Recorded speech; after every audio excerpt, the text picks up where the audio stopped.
ചോദ്യപേപ്പറിൽ മതനിന്ദ ആരോപിച്ച് അധ്യാപകൻ ടി.ജെ. ജോസഫിന്റെ കൈവെട്ടിയ കേസിലെ ഒന്നാം പ്രതിയും പിടികിട്ടാപ്പുള്ളിയുമായ അശമന്നൂർ നൂലോലി മുടശ്ശേരി സവാദ് കണ്ണൂരിൽ പിടിയിലായിരിക്കുന്നു.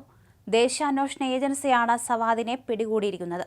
കുറ്റകൃത്യം നടന്ന 2010 ജൂലൈ 4-ന് ആലുവയിൽ നിന്ന് സവാദ് ബംഗളൂരുവിലേക്ക് കടന്നതായി അന്ന് കേസ് അന്വേഷിച്ച ക്രൈംബ്രാഞ്ച് കണ്ടെത്തിയിരുന്നു.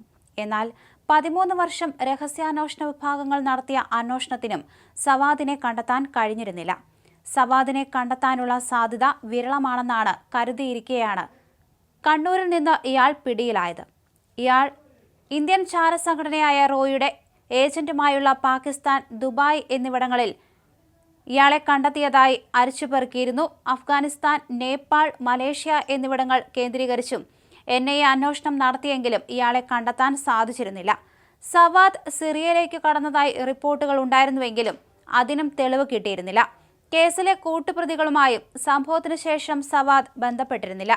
കേസിൽ കേരള പോലീസിന്റെ ക്രൈംബ്രാഞ്ച് വിഭാഗം അന്വേഷണം നടത്തിയ ആദ്യഘട്ടത്തിൽ സവാദിനെ ബംഗളൂരുവിൽ നിന്ന് കർണാടക പോലീസ് കസ്റ്റഡിയിലെടുത്തതായി സൂചനയുണ്ടായിരുന്നുവെങ്കിലും ഇത് സംബന്ധിച്ച സ്ഥിരീകരണം പിന്നീടുണ്ടായിരുന്നില്ല.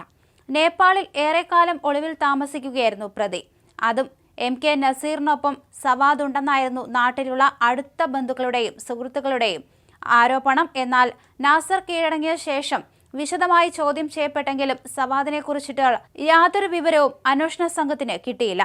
കുറ്റകൃത്യം നടന്ന 2010 ജൂലൈ 4-ന് സവാദിനെ അവസാനമായി കണ്ടത് കേസിൽ കഴിഞ്ഞ വർഷം ശിക്ഷിക്കപ്പെട്ട കൂട്ടുപ്രതി സജിലായിരുന്നു. അധ്യാപകന്റെ കൈവെട്ടാൻ ഉപയോഗിച്ച മഴുവുമായാണ് സവാദ് അന്ന് കടന്നുകളഞ്ഞത്. ക്രൈംബ്രാഞ്ചിനും NIAയ്ക്കും ഈ മഴുവും ഇതുവരെ വീണ്ടെടുക്കാൻ സാധിച്ചിട്ടില്ല. ആക്രമണത്തിനിടയിൽ സവാദിന് ചെറിയ തോതിൽ പരിക്കേറ്റിരുന്നു. പരിക്കുമായി സവാദ് ആലുവ വരെ എത്തിയതിന് തെളിവുണ്ടെങ്കിലും അവിടെ നിന്ന് എങ്ങോട്ടാ പോയതെന്ന് അന്വേഷണ സംഘത്തിന് കണ്ടെത്താൻ സാധിച്ചിരുന്നില്ല. ബംഗളൂരുവിൽ സവാദ് ചികിത്സ തേടിയ നഴ്സിംഗ് ഹോമിൽ നിന്ന് കർണാടക പോലീസ് കസ്റ്റഡിയിലെടുത്തെന്നാണ് അന്ന് പുറത്തുവന്ന വാർത്ത. എന്നാൽ അന്വേഷണ സംഘം ഇക്കാര്യം നിഷേധിച്ചിരുന്നു. അതേസമയം പ്രൊഫസർ ടി.ജെ. ജോസഫിന്റെ കൈപ്പത്തി വെട്ടിമാറ്റിയ കേസിലെ 2ാം ഘട്ട വിധി പ്രസ്താവിച്ചിരുന്നു കോടതി. 6 പ്രതികൾ കുറ്റക്കാരാണെന്ന് കോടതി കണ്ടെത്തുകയായിരുന്നു.